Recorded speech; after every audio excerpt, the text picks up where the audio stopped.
content ng walang maingay. Ang ingay dito sa loob TV, sa labas mga sasakyan. Dati naman wala namang mga sasakyan, pero ngayon wala nang tigil yung mga sasakyan, wala nang humpay yung mga sasakyan. Pag ako naging presidente, dapat yung mga sasakyan nyo walang tunog.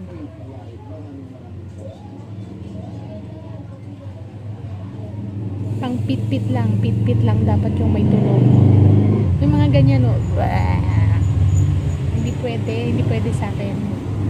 Ayoko ng mga ganyan. Wala nang tigil, umaga hanggang gabi, hanggang madaling araw.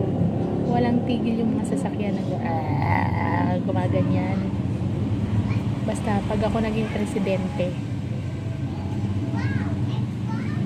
bawal yung may ganon. Dapat pitpit lang yung may tunog. Tapos yung mga pitpit may mga pattern ng tunog, depende sa pangalan.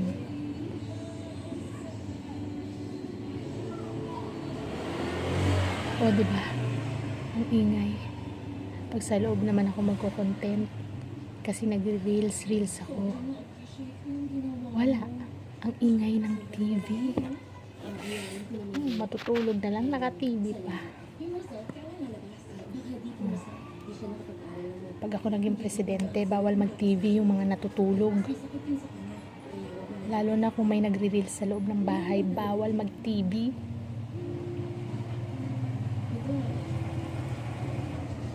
Ano nang nangyari sa reels ko? Wala. Alat. Walang views.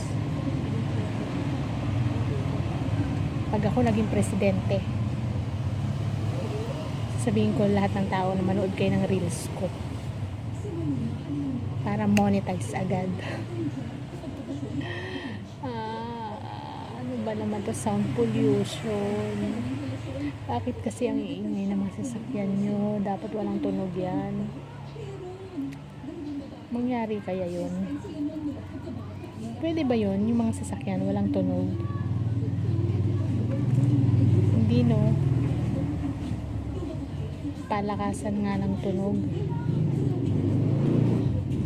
Pero syempre masasanay ka din. Wala kang magagawa, nasa tabing kalsada ka. Wala talagang tigil. Dati, nung maliit pa ako, nung bata pa kami dito, walang kaingay-ingay ng sasakyan yung kalsada. Sobrang tahimik.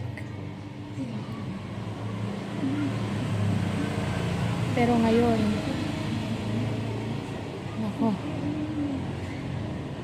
wala na silang oras na pinahinga. Maya